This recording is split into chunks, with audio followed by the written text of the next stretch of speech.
إن الحمد لله نحمده ونستعينه ونستغفره ونعوذ بالله من شرور أنفسنا ومن سيئات أعمالنا من يهده الله فهو المهتد ومن يضلل فلا هادي له وأشهد أن لا إله إلا الله وحده لا شريك له وأشهد أن محمدا عبده ورسوله أما بعد فلندرويم درادرويم الله جل جلاله وتقدست أسماؤه Selamet ja dërgoj mësuesit të njerëzisë Muhammed Mustafas alayhi salatu wassalam, familjes tij, shokëve të tij dhe gjithë besimtarëve të cilët e ndjekin dhe pasojnë rrugën e tij.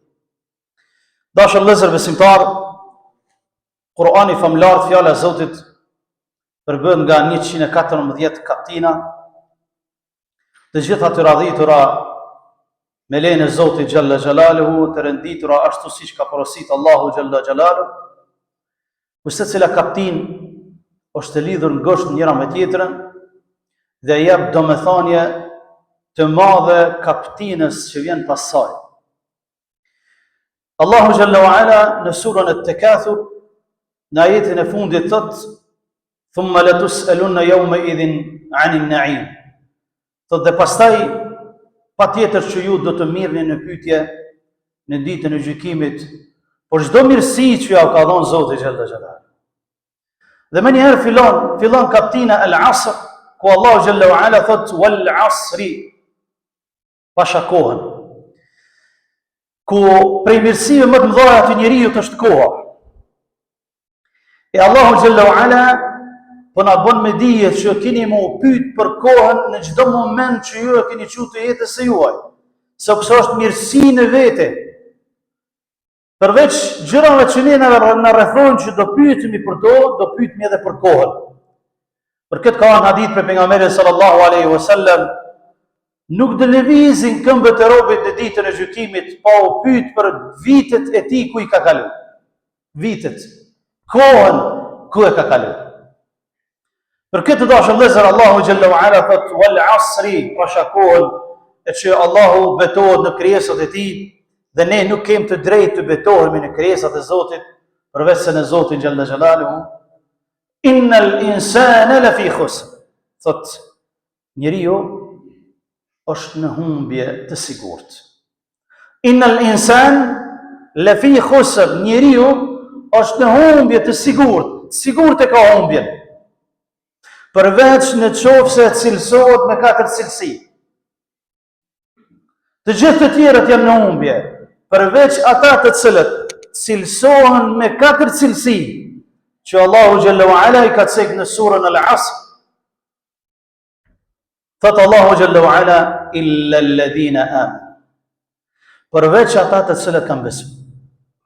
E para, përveç ata të cilët kanë besu. Dhe ne kemi thënë që sa herë që të vjen në Kur'anin famlar, o ju të cilët keni besu. Ata të cilët kanë besu, e ka për qëllim shtyllat e imanit dhe shtyllat e islamit. Besimin në Allahun, në melajket e tij, në librat e tij, në pejgambert e tij, në ditën e gjykimit dhe në qada dhe kaderin. E ka për qëllim shahadetin, e ka për qëllim namazin, e ka për qëllim zakatin, agjërimin dhe haxhin. Pra, ata të cilët kanë besu, ashtu siç ka zbrit Allahu në Kur'an dhe Resulullah sallallahu alaihi wasallam në sunet, ta nuk janë në humbje, por janë të shpëtuar. E dyta, wa amilu salihati, dhe kanë punu veprat mira. Nuk janë mjaftu vetëm me besim me gojë, me thonë unë jam musliman. Sepse të shprehurit vetëm me gojë, pa vepra, është mashtrimi vetvetes. Wa amilu salihati, dhe kanë punu veprat mira. E kanë shfrytzu këtë kohë që Allahu xhalla wa ala betohet me të në të gjitha sferat e jetës, pa mu përgatit për takimin me Zotin. Për këtë kur i shohim të parë ta prej muslimanëve dashur vëllezër, ata e kanë ndajtur ditën kështu. Si e kanë falë namazin e sabahut, kanë dalë në punë. Si e kanë falë sabahun, kanë dalë në punë. Deri në namaz të drekës. Kanë punu prej sabahit deri në drekë, për idare, për familje, për çështjen e dynjas. Që i bie 8 orë plota punë, sa dush me punu. Prej drekës deri në ikindi e kanë shfrytzuar për pushim. Mas ikindis ju kanë përkushtuar ahiretit. Ju kanë përkushtuar Kur'anit, Sunnetit, edukimit të fëmijëve, familjes, deri në yatsi, pas yatsis kanë vlejt. Në qoftë se neve e praktikojmë këtë që e kanë praktikuar Rasulullah dhe shokët e tij, me të vërtetë kemi me pas dobi dhe bereqet në jetën tonë. Po ne po mundohemi me këmisht huj, e ne me këmisht huj s'mujna. Sepse me këmisht huj duhet me punua veç për këtë dynja, për ahiret ai s'ten heq më morë. 24 orë të me punu për këtë dynja. Edhe pastaj as nuk je për me pushu, as për edukim për vete, as për edukim për të tjerët. Për këtë, ata e kanë shfrytzuar kohën sa që një prej ulemarëve të Islamit, një Hamad ibn Salama, shokët e tij kanë thonë me bë me vdek Hamad ibn Salama nesra, kur gjë s'kish mujt me shtu nga veprat e mira për me shku te Zoti. Qatë shumë kanë punu. Atë shumë i kanë kushtuar rëndësi kohës, sa që nesra me vdeka i s'kish mira peshman për diçka që se ka bë. Sepse kriti ka vepru. E ka shfrytzuar në maksimum këtë kohë që Allah Azza wa Jalla i ka dhënë neve. Hasan al-Basri rahimahullah ka kalu pranë një rrugë dhe i ka pa disa tri duke nejnë në çështë rrugës. Kur u kthy prapë në çështë rrugës, ka thonë çka i vetë bë. Ka thonë pe mysmi kohën, s'po na rrihet. Ka thonë me mujt, me bleç, kohën e ju me parë çfarë bie. Veç të ne shqiptarët na shkon koha kot, edhe kem kohë ball. Veç të na, tjerë s'kan kohë. Prandaj muslimani nuk ka kohë me humb kot, sepse është në humbje illa alladhina amanu wa amilu s-salihati. Përveç atyre që besuan dhe bën vepra të mira. E dyta, e treta, wa tawasaw bil haqqi. Dhe kanë këshilluar njëri tjetrin për të vërtetën, për Kur'anin famulart. Nuk jam mjaftuar me besim për veti, nuk jam mjaftuar me vepra të mira për veti, po i kanë thirrë edhe të tjerët. I kanë këshilluar të tjerët që më ka për Kur'anin, për rrugën e Zotit, për sunetin e Rasulullah sallallahu alaihi wasallam, sepse vetëm këta thot Zoti nuk janë në humbje.